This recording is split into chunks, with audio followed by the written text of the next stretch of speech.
Notre-Dame, de précieuses reliques immédiatement sauvées.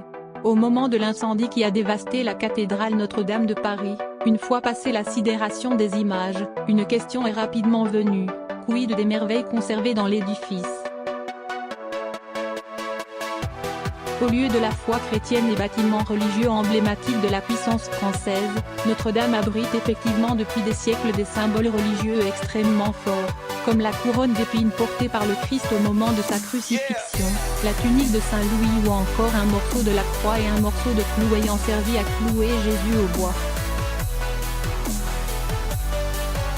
Comme le rapporte sur Twitter Étienne Loraillère, le directeur de la rédaction de la chaîne de télévision catholique TO, c'est un geste particulièrement fort qui a permis la sauvegarde de certains de ces objets.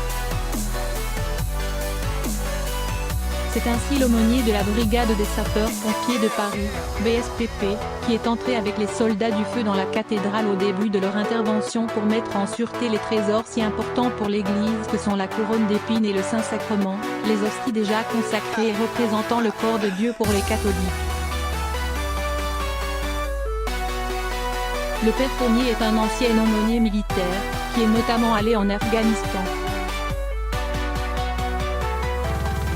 Plus récemment, du fait de sa nomination à la BSPP en 2011, il est intervenu avec les sapeurs-pompiers au cours de plusieurs événements importants, dont l'attentat survenu au Bataclan.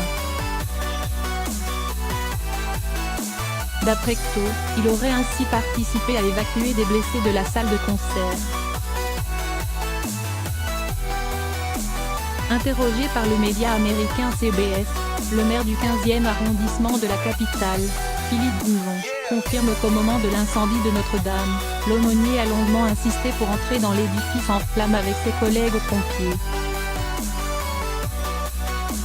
Toujours selon la chaîne de télévision américaine, l'adjoint au tourisme de la mairie de Paris, Jean-François Martin, aurait également participé, avec d'autres à former une chaîne humaine pour transporter des artefacts hors de la cathédrale.